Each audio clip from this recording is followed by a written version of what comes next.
Oi, pessoal! Já pararam para pensar como é que a gente consegue encontrar uma substância minúscula, quase invisível, no meio de um monte de outras coisas?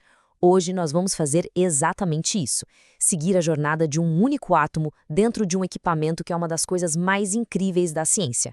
A gente vai desvendar a espectrometria de massa com plasma indutivamente acoplado, ou, para facilitar, o ICP-MS. Pois é, essa é a grande questão, né? Isso é super importante para garantir que a água que a gente bebe é segura, para analisar a comida que comemos ou até em pesquisas geológicas super avançadas. E a resposta para essa pergunta está numa máquina que consegue tornar o invisível totalmente mensurável. E o quão sensível é essa técnica? Olha, a gente está falando de níveis de partes por trilhão. Para você ter uma ideia, isso é como tentar achar um único grão de areia específico numa praia de quilômetros e quilômetros de extensão. É esse o nível de precisão que o ICP-MS consegue entregar. É impressionante. Então, vamos simplificar. O que o ICP-MS faz? Ele pega uma amostra, quebra ela até chegar nos átomos, aí ele transforma esses átomos em íons, que são basicamente átomos com uma carguinha elétrica, e depois ele consegue identificar e contar cada um deles, dizendo exatamente quais elementos estão ali e em qual quantidade. E para entender como essa mágica toda acontece, a gente vai seguir o caminho de uma gotinha da amostra dentro do equipamento. É uma viagem com 4 etapas principais. Vamos ver uma por uma, começando, claro, pela nebulização. Bom, tudo começa aqui. A nossa amostra, que geralmente é líquida, precisa ser preparada para entrar na parte mais, digamos, intensa do sistema. Então, o primeiro passo é transformar esse líquido numa névoa super, super fina. Primeiro, uma bomba peristáltica, que é um equipamento de uma precisão incrível, puxa a amostra líquida numa velocidade controladíssima. Isso garante que um fluxo sempre igual, sempre estável, chegue na próxima fase. A consistência aqui é a chave para ter um resultado confiável no final. Aí, essa amostra líquida chega na câmara de nebulização e é borrifada, virando uma névoa. Mas aqui está o pulo do gato. O sistema é muito seletivo. Só as gotículas minúsculas, coisa de 2 a 5% do total, é que são leves o suficiente para seguir viagem, carregadas por um gás. As gotas maiores, essas simplesmente escorrem e são descartadas. Agora essas gotículas super selecionadas vão direto para o coração da máquina, para a parte mais energética e transformadora de toda essa jornada, a tocha de plasma. É aqui que a coisa esquenta de verdade. E o que é esse tal de plasma? Pensa assim, é um gás argônio que foi superaquecido. Uma bobina de radiofrequência cria um campo magnético muito forte que agita o argônio, arranca os elétrons dele e cria uma espécie de sopa de íons e elétrons que é incrivelmente quente. E quando eu digo incrivelmente quente, não é exagero não. Um plasma de argônio chega a uns 10.000 Kelvin. Para ter uma base de comparação, a superfície do nosso Sol tem por volta de 6.000 Kelvin. Ou seja, por um instante, a gente cria ali dentro do laboratório condições mais quentes que a superfície do Sol. Nesse calor todo, 3 coisas acontecem numa velocidade alucinante. Primeiro, a desolação. A parte líquida da gotícula evapora na hora. Depois, a atomização. As moléculas que sobraram são quebradas em átomos individuais. E, por fim, a ionização. O calor é tanto que arranca um elétron de cada átomo, deixando eles com uma carga positiva. Pronto.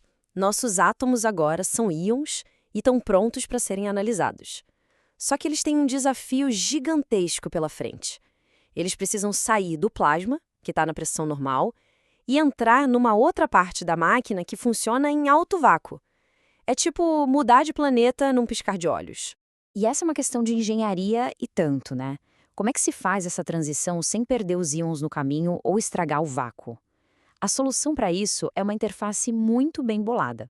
A solução é genial. Um sistema com 2 cones de metal, um de amostragem e outro de extração, que a gente chama de skimmer.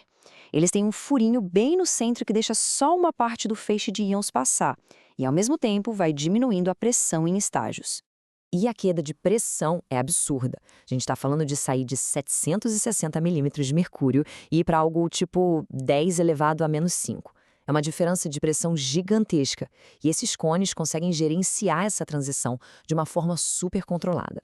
Logo depois dos cones, os íons passam por um sistema de lentes iônicas. Mas olha, não são lentes de vidro, tá? São campos elétricos que funcionam como lentes, focando todos os íons num feixe bem fininho e preciso. Partículas sem carga, que não interessam pra gente, passam reto e são removidas, o que ajuda a limpar o sinal. Com o feixe de íons todo lívido e focado, a gente entra na etapa que dá o nome à técnica, a espectrometria de massa. Chegou a hora de separar essa mistura de íons com base em uma das suas características mais importantes. Parece complicado, né? A gente tem um feixe com íons de ferro, de cobre, de chumbo, todos voando juntos. Como é que dá para separar um por um para poder contar? A resposta está numa peça chamada analisador de massa. O tipo mais comum é o quadrúpulo. Como o nome já diz, ele tem 4 hastes de metal.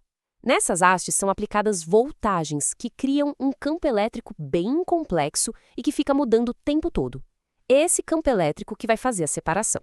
Pensa no quadrúpulo como se fosse um segurança de balada muito, mas muito exigente. Num dado momento, o campo elétrico é ajustado para deixar passar só os íons com uma razão massa/carga específica. Por exemplo, o chumbo 208. Só ele consegue ter uma trajetória estável e passar. Todos os outros, mais leves ou mais pesados, são jogados para fora. Aí, o campo muda rapidinho e deixa passar outra massa, e assim por diante, um de cada vez em sequência. Nossa jornada está quase no fim.